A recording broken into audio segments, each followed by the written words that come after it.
You know, some people look at me and they see just another old teacher wearing a silly pink children's watch. They whisper, they laugh, they think I've lost my mind. But let me tell you something that will change how you see everything around you. My name is Linda, and I'm 67 years old. I'm sitting here in my favorite armchair today, the same chair where my daughter Emma and I used to read bedtime stories together. Today is March 15th, 12 years after the accident. 12 years since I lost my baby girl, and after all this time of keeping this pain locked inside my heart, I finally decided to share her story with you. Right here, in the place where she was happiest. I've been teaching elementary school for over 40 years, and yes, I wear a bright pink Barbie watch on my wrist every single day. You want to know why? Sit down, honey, because this story will break your heart, just like it broke mine. It was March 15th, 2012. A Tuesday that started like any other, but ended as the worst day of my entire life. My daughter Emma, my precious 12-year-old baby girl, had been begging me for weeks to buy her this exact watch.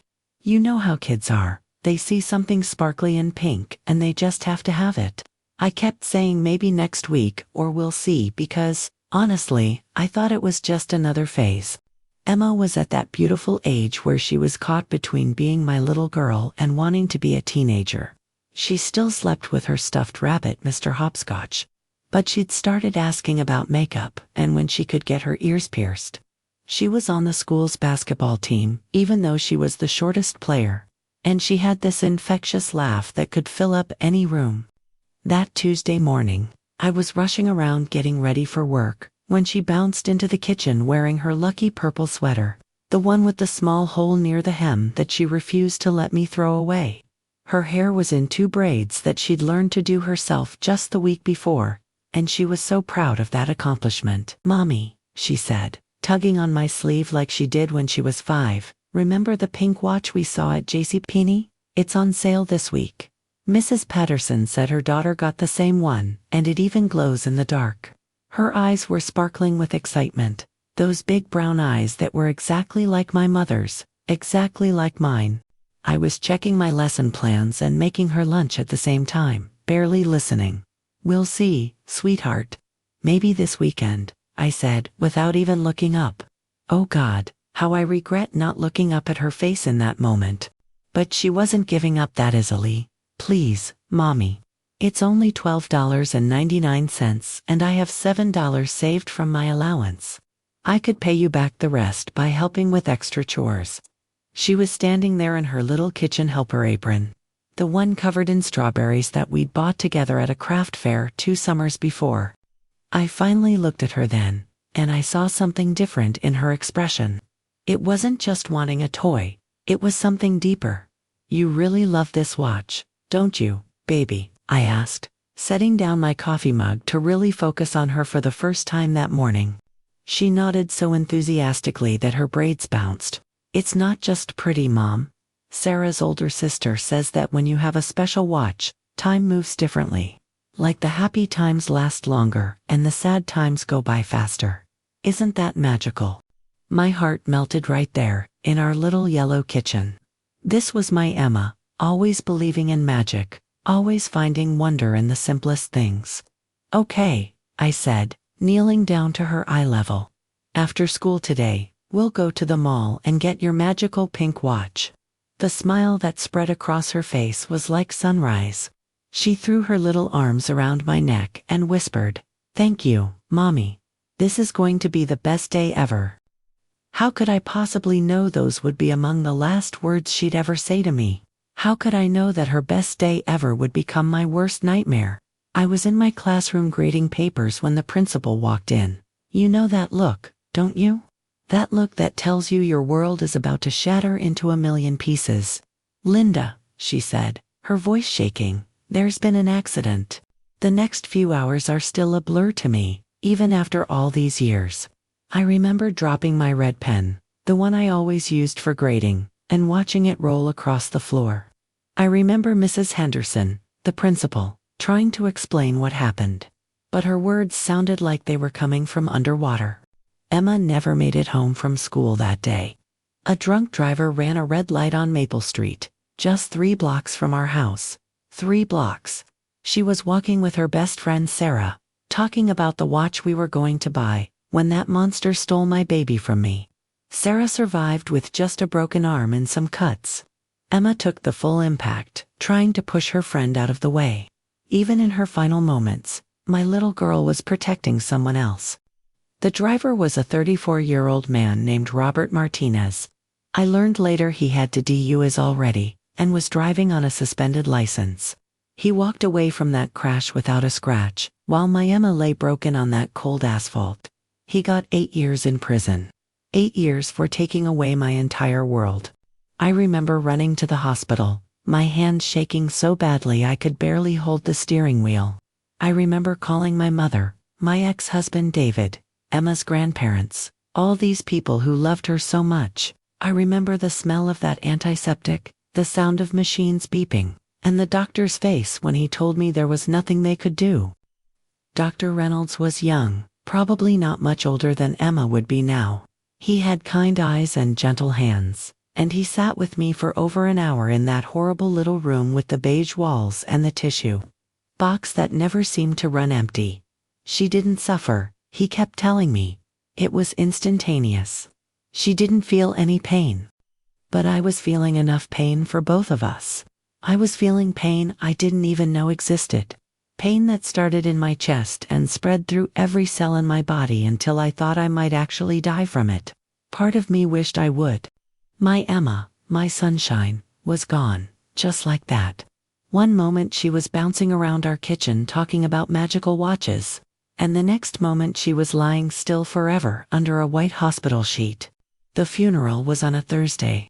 I don't remember much about it, to be honest. It's all a blur of black clothes and flowers and people saying things like she's in a better place and God needed another angel. Emma's teacher, Mrs. Goldman, came and brought the entire second grade class. 23 little 7-year-olds, standing in a line, not understanding why their reading buddy wouldn't be coming back to help them with their books anymore. Sarah came too, with her arm in a bright pink cast that Emma would have loved. She whispered to me at the graveside, "Mrs. Linda, Emma saved my life. She pushed me away from the car. She's a hero. A hero." My 12-year-old baby was a hero, and she'd never know it. But you know what I do remember about that day? I remember going to JCPenney the very next morning. I walked through those automatic doors like a zombie, still wearing my black funeral dress, and I went straight to the jewelry counter, where we'd seen that pink watch just 5 days earlier. The saleswoman was the same one who'd been working the day Emma and I had looked at it together. She recognized me and her face went white when she realized why I was there. "Oh honey," she whispered, tears in her eyes. "I heard about your little girl. I'm so sorry." I couldn't speak. I just pointed at the watch display with a shaking finger. She understood immediately, wrapping that pink watch in tissue paper like it was made of the most precious jewels in the world. She didn't even charge me for it. "This one's on the house," she said, squeezing my hand. "For Emma." I sat in my car in the parking lot and held it, this silly little thing that cost $12.99. I put it on my wrist right there. And I've been wearing it every single day since. Every morning for 12 years, I wake up and put on Emma's watch.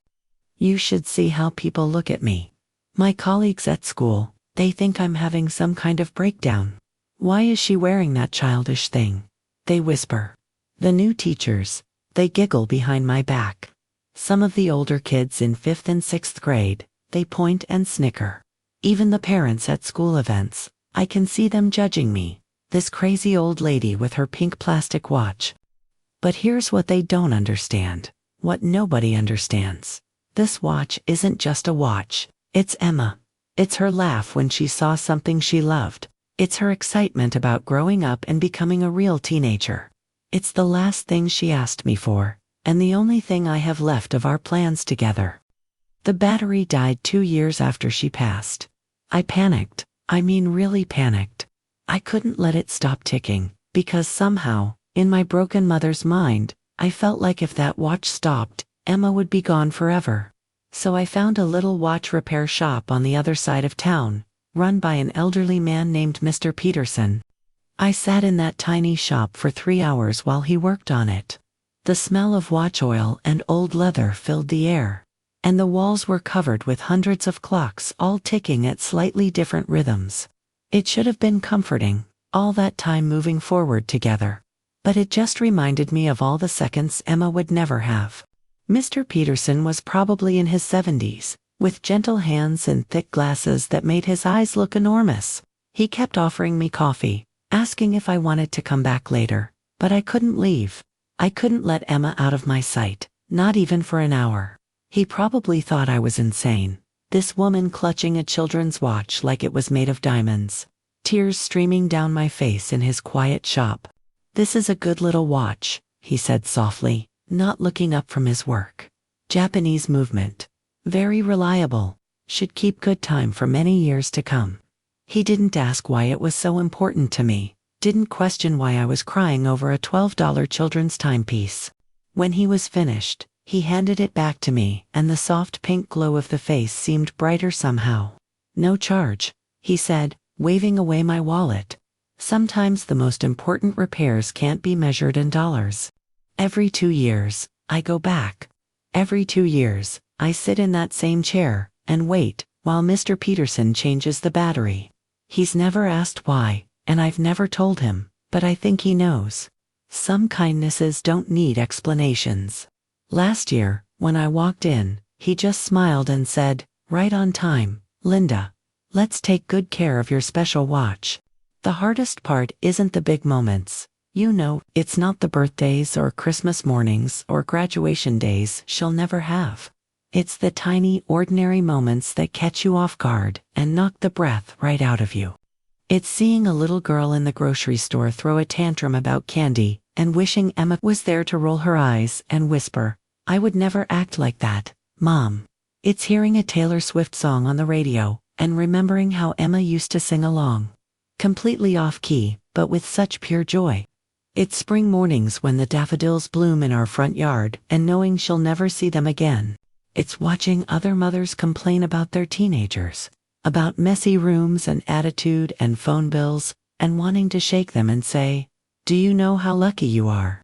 Do you know what I would give for one more day of Emma's socks on the bathroom floor?" People tell me I should move on, find closure, maybe even start dating again. David, Emma's father, remarried 3 years ago. He has a stepdaughter now, a sweet girl named Madison, who's about Emma's age. He sends me pictures sometimes, trying to be kind, but it just breaks my heart all over again. He gets to walk another little girl down the aisle someday, and I'll forever be the mother whose daughter never made it past 12. But here's what those well-meaning people don't understand. I don't want to move on from Emma. I want to move forward with her, carrying her memory like a precious gift, not like a burden to be set down. This watch isn't holding me back. It's keeping me connected to the best part of who I am, Emma's mom. Last month, something happened that almost destroyed me. I was teaching 2nd grade, my favorite age because they still believe in magic and love unconditionally. Little Tommy Richardson, a sweet boy with freckles and a gap-toothed smile, noticed my watch during story time. "Mrs. Linda," he said, loud enough for the whole class to hear, "why do you wear a baby watch? My little sister has that same one, but she's only 5. The other kids started looking, started giggling, and I felt my heart sink to my stomach. 23 pairs of little eyes, staring at my wrist, at Emma's watch, at the most precious thing I own. I could have made up a story. I could have laughed it off, or changed the subject. But in that moment, looking at all those innocent faces, I thought about Emma and how she would have handled it. She would have told the truth, even if it was hard. "You know what, Tommy?" I said, sitting down on the carpet with them. Emma's watch, glowing softly in the classroom light. This watch belonged to someone very special to me. Someone who loved pink and magic, and believed that good things happen to good people. The giggling stopped. Even at 7 years old, kids can sense when something is important, when an adult is sharing something real with them. "My daughter Emma would have been about your age when she got this watch," I continued, my voice steady even though my heart was breaking. "She never got the chance to wear it, so I wear it for her. It helps me remember all the happy times we had together. But then something beautiful happened. Sweet little Amy, a quiet girl who rarely speaks up, raised her hand. Maybe Mrs. Linda likes pretty things, she said. Maybe it makes her happy. My grandma has a necklace from my grandpa who went to heaven, and she wears it every day too. And then Marcus, who usually can't sit still for 5 minutes, said, I think it's nice, Mrs. Linda. Pink is a good color. My mom says pink makes people feel loved. One by one, these precious children started sharing their own stories. About grandparents who had passed away. About special treasures they kept to remember people they missed. About how love doesn't end just because someone goes to heaven. I had to excuse myself and go to the bathroom to cry. But they weren't tears of shame anymore. They were tears of gratitude. Tears of recognition that Emma's love was still working magic in the world. Through these beautiful little souls who understood something that many adults have forgotten. When I came back, Tommy was waiting by my desk with a drawing he'd made during recess. It was a picture of me wearing the pink watch, surrounded by hearts and stars. With the words, Mrs. Linda is the best teacher written in his careful 7-year-old handwriting. I'm sorry I said it was a baby watch, he whispered, hugging my legs. It's a love watch. That's much better. Out of the mouths of babes, right? A love watch. That's exactly what it is. People don't realize how much pain others carry. You see someone and you make your judgments. You create your little stories about who they are and why they do what they do. That woman in the grocery store counting coupons. Maybe she's feeding her grandchildren because their parents can't. That man driving slowly in front of you. Maybe he just got terrible news from his doctor. And that teacher wearing a pink children's watch? Maybe she's trying to keep her daughter's memory alive in a world that expects her to move on and get over it. As if you ever get over losing your child. As if there's some timeline for grief, some expiration date on love. I'm sharing this story today because I'm tired of hiding. I'm tired of pretending I don't see the stares. Tired of acting like the whispers don't hurt. But you know what finally gave me the courage to speak up? Today marks 12 years since that terrible Tuesday. 12 years since Emma was taken from me. She should be 24 years old now, sitting right here next to me in this chair, probably planning her future, maybe showing me pictures of her boyfriend or talking about her career dreams. Emma would be 24 now. She'd probably be married, maybe giving me grandchildren to spoil. Instead, I have this watch, and the memories of a little girl who loved pink and glitter, and dreamed of growing up. Every tick of this watch is a heartbeat she'll never have. Every second that passes is another moment I've lived without her. But it's also proof that she existed, that she mattered, that her mother's love doesn't end just because her life did. So the next time you see someone doing something that seems strange to you, take a moment, take a breath. Maybe there's a story there that would break your heart and make you understand. Maybe there's pain behind what looks like foolishness. Maybe there's love where you only see loss. I keep Emma's memory alive in my own way, and if that makes me the crazy teacher with the pink watch, so be it. I'd rather be crazy with love than sane without her. If this story touched your heart, if it made you think twice about judging others, please share it. Please leave a comment below telling me about someone you've misjudged, or someone you've lost, or just to let me know you're listening. Subscribe to our channel because there are so many more stories like mine. So many people carrying invisible burdens that need to be heard. We're all just walking each other home in this life, and sometimes the bravest thing we can do is share our pain so others know they're not alone. Emma taught me that love doesn't end with death, it just changes form. And sometimes, that love looks like a pink plastic watch that keeps ticking when your heart wants to stop. Thank you for listening to my story. Thank you for seeing me, really seeing me, not just the crazy old lady with the childish watch. Thank you for reminding me that Emma's memory deserves to be honored, not hidden. I want to ask you something before you go. Do you have something, anything, that you carry with you to remember someone special? A piece of jewelry, a photograph, maybe even something that seems silly to others but means the world to you. Please share it in the comments below. Let's create a space where we can honor our loved ones together, where no one has to hide their grief or their love. Until next time, hold your loved ones close, judge others gently, and remember that every person you meet is fighting a battle you know nothing about. Emma would want it that way. She always did have the biggest heart.